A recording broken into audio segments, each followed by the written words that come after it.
Hello, my name's Sherriff.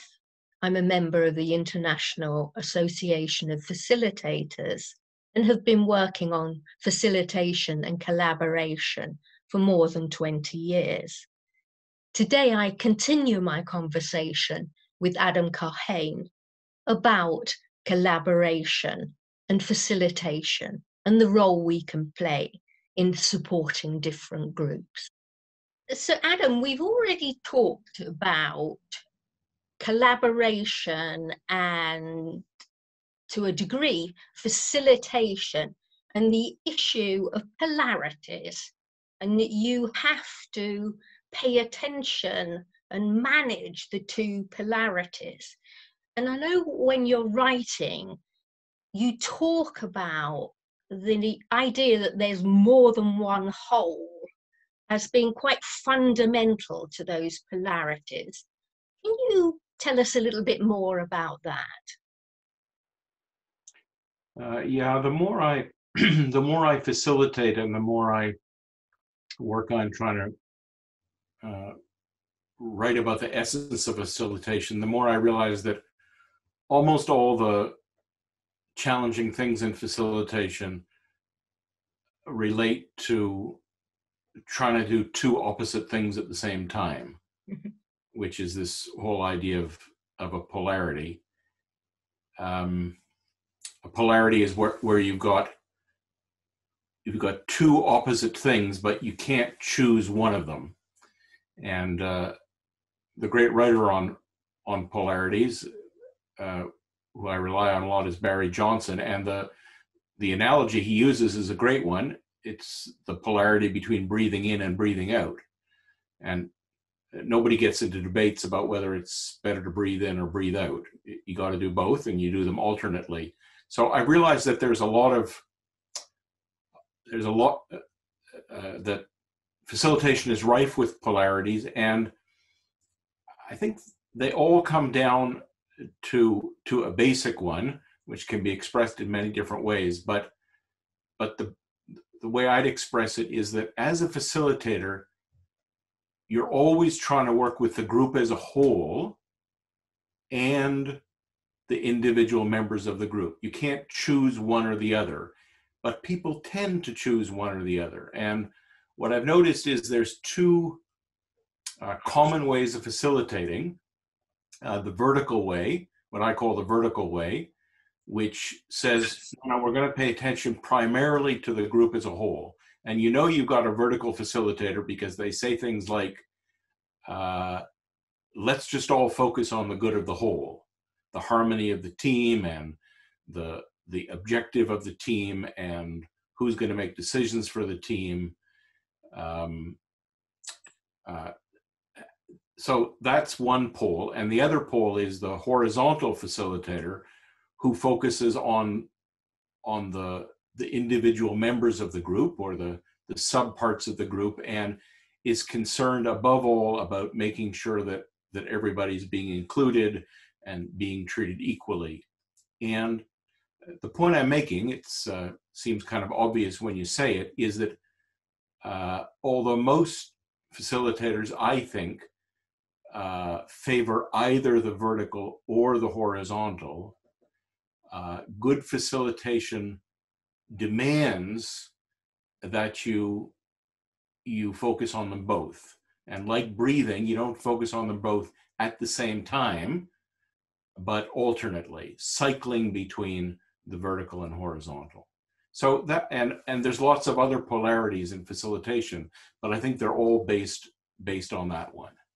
Thank you, and that's such a good analogy, isn't it? Because I liked it too, particularly when you got to the bit about you don't do both at the same time, because I do think we catch ourselves. I suspect I'm much more a facilitator who, naturally goes for the whole group. And then every now and again, I catch myself and I see an individual. And I tried to do those two things at the same time. So it's very helpful to think of it the same as breathing in and breathing out. You're cycling, not trying to squash them together in some way.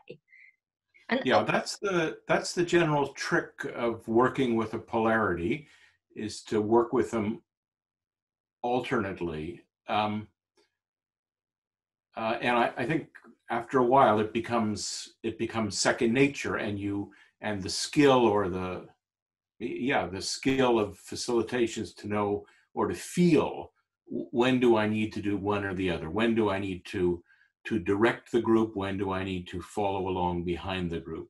When do I need to advocate for my own position, for example, about the process? When do I need to inquire?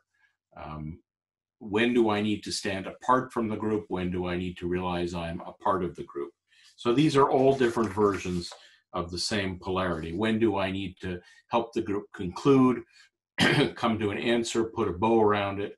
And when is concluding not the right thing to do at all? And what's crucial is to keep going, to leave it open. And finally, the fifth version of this same polarity is, when do I need to map things out? Saying this is what we're going to do, and when do I need to realize no, this map doesn't correspond to the territory we're actually on, and I see I need to discover what's happening. So I've come to think that the real basic skill of facilitation is being able to work with these polarities, and the requirement above all is to pay attention to what's going on in the group at that moment, not what you wished was going on, not what you thought was going to go on, not what you had planned to go on, not what's going on somewhere else, but what's going on here right now, and which of these poles do I need to focus on at this moment? Yeah. Can I ask you a little bit more? Because I think you use the terms advocate and also assert. I don't know if I've got that polarity quite right, but I'm very interested, because I suspect a lot of facilitators don't think they need to assert. So I wonder what you mean in relation to that, or the polarity I'm after. Yeah. So one of the polarities that we have to work with a lot is this polarity between, you could say, between talking and listening. Yeah. Between putting your point of view, saying this is what I think, or this is what I think is best, or this is what I recommend, or this is what I want us to do, on the one hand, and listening or inquiring, where do you think we are, what do we need to do next? And I think that both facilitators and participants need to be fluid at that polarity above all. That's the basic one. And yeah, I think actually facilitators do a lot of asserting, at least asserting around the process, if not around the content. I don't think there's many facilitators that stand up at the beginning of a meeting and say, well, what do you think we ought to do here? No, on the contrary, I think the opposite is more often the case, that the facilitator is overly assertive or overly prescriptive about what needs to happen. So, but this is a polarity. You can't, the most important thing of polarity is not to mistake it for a choice. So it's not either you talk or you listen, either you assert or you engage, either you breathe in or you breathe out. You have to keep doing both. Now, the trick, though, or the key thing, is to assert always with tentativeness. So this is what I think. Here's the agenda I propose, or this is what I think we need to do next, or this is what I observe going on in the group, or what do you think? So it's always to to be clear about your thinking, what you're advocating or noticing or asserting, and to be open to feedback and to ask for feedback and to be able to take the feedback when it's not what you want. So yes, I do think that's a very core thing. One of the models I found enormously useful, and I use almost more than any other, is Otto Scharmer's idea of 4 different fields of attention.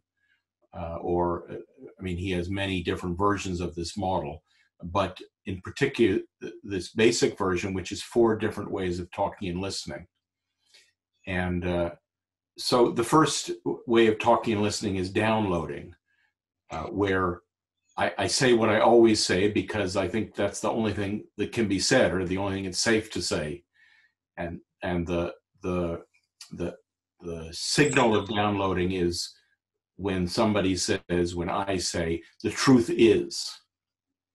And the kind of listening associated with downloading is not listening at all. I'm just waiting for the other person to stop moving their mouth so I can go back to telling them the truth about the way things are.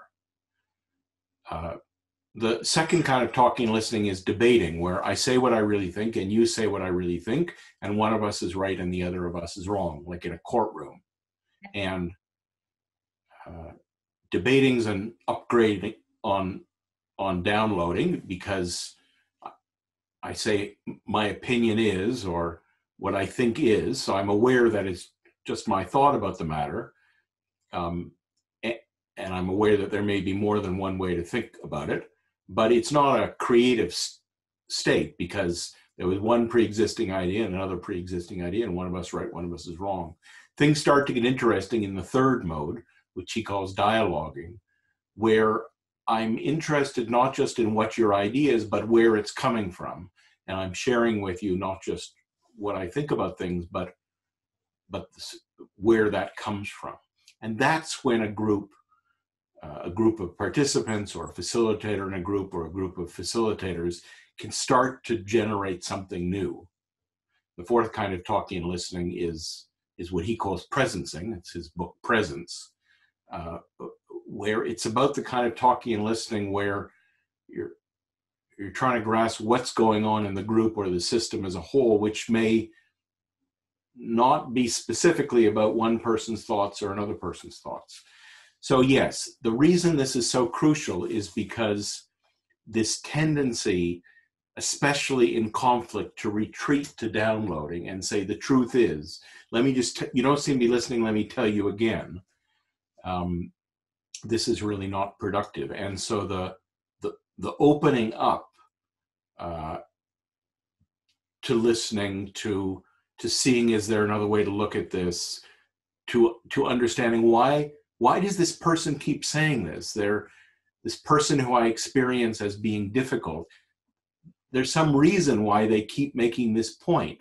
Rather than disagreeing with them or trying to convince them, why don't I take a minute and try to understand, why is it, Frank, that you keep objecting on this point? And if I understand why Frank's saying that, we can maybe see other ways to deal with it. So it comes back again and again to paying attention to what's actually going on, or what is arising, rather than just this idea in my head about what ought to be going on, or the one right answer, or the truth of the situation. And if the facilitator can do that, then they can model that for the participants as well.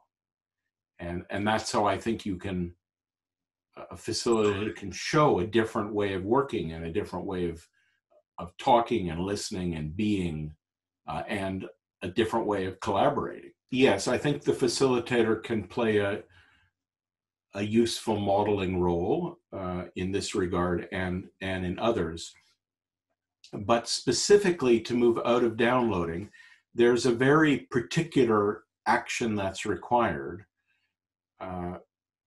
which I don't know, probably makes up 80% of my facilitation. And the particular action that's required is suspending.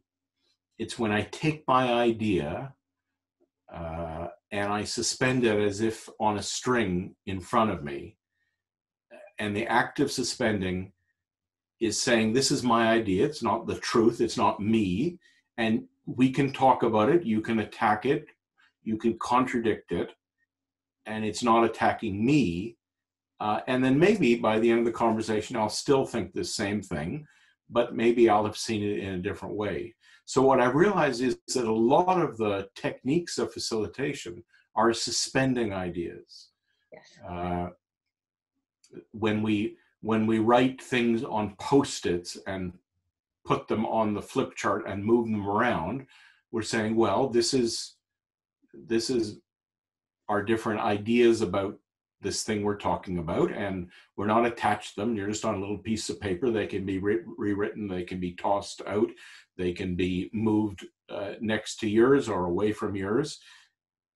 And similarly, I think this is one of the reasons Lego Serious Play is such an excellent methodology, because it's suspending or instantiating the thinking into an object that we can move around and take on the board and off the board and combine with others. Whereas if it's all just in the air, then first of all, it's hard to see it clearly. And it's also easier for it to get personal, that if you're disagreeing with what I just said, you're disagreeing with me. But if you're disagreeing with that thing that's written on the Post-it, that's a different dynamic. So suspending is really one of the most important things. And I once had a colleague who said that when you're pounding your fist on the table saying the truth is, just put at the beginning of the sentence, in my opinion. And if that's not enough, try in my humble opinion. But I've always loved that, because it's just reminding ourselves, yes, I really think this is true and it's the most important thing of all, but it's my opinion. And so this idea that this is my opinion, I believe it, I think it's important, I really want you to hear me. What do you think? So that's the suspending move. Or do you see it another way? Or how does this look from your perspective? Or what's your experience with this? So that's the moving back and forth between advocating and inquiring. The solution isn't to only inquire and never say anything, but nor is the solution to just keep advocating and advocating and advocating. And when we realize we have such a big bag of tools around suspending, it's really helpful. That this suspending idea, this getting distance, this what Ronnie Heifetz calls going to the balcony, to look at the dance floor, these are all important. But like everything in facilitation, that's one pole. So what's the other pole? The other pole is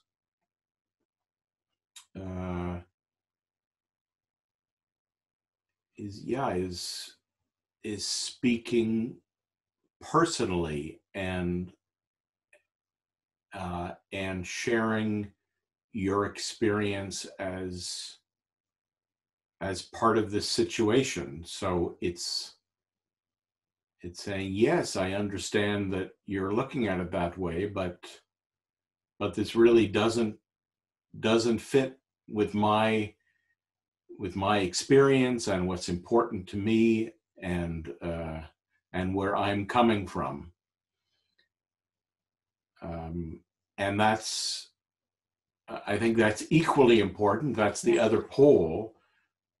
And in particular, the part of the conversation for participants and for facilitators, when we own the way we're part of what's going on rather than apart from what's going on. So almost all of these conclusions, I learned years ago, I think it was from Charles Hamden Turner, who also wrote about polarities in a different way, that if there's ever an issue that the group comes back to over and over, it's usually because it's not a choice. They think it's a choice, but it's not. It's a polarity, and we have to hold both. So I think a lot of what the facilitator has to do is to pay attention to what are the barriers what are the usually structural barriers to some people, or to equity of contribution and connection? What are the barriers, cultural barriers, physical barriers, power barriers,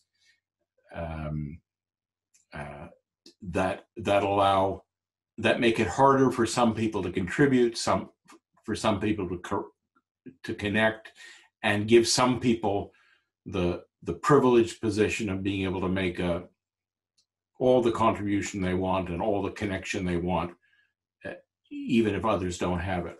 So I think it's very much what we signed up for, and it's not, in a way, it's not that anything new has happened, but that the people who've been getting the short end of that stick of not being enabled to be full members of the group, not being able to bring them all of themselves to the work, not being able to contribute everything they know, not being able to share their own lived experience, are not putting up with it anymore.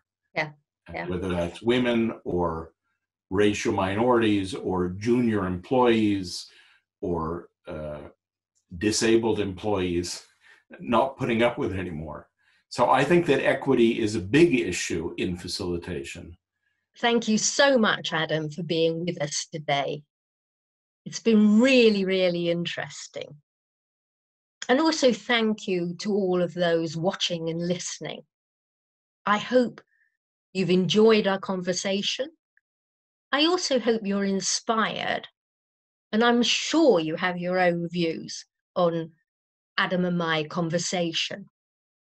If you'd like to take part in that wider conversation, please feel absolutely free to post your comments on the Wilson Sherriff YouTube site, or connect with us on Twitter using @CarolSherriff and @AdamKahane.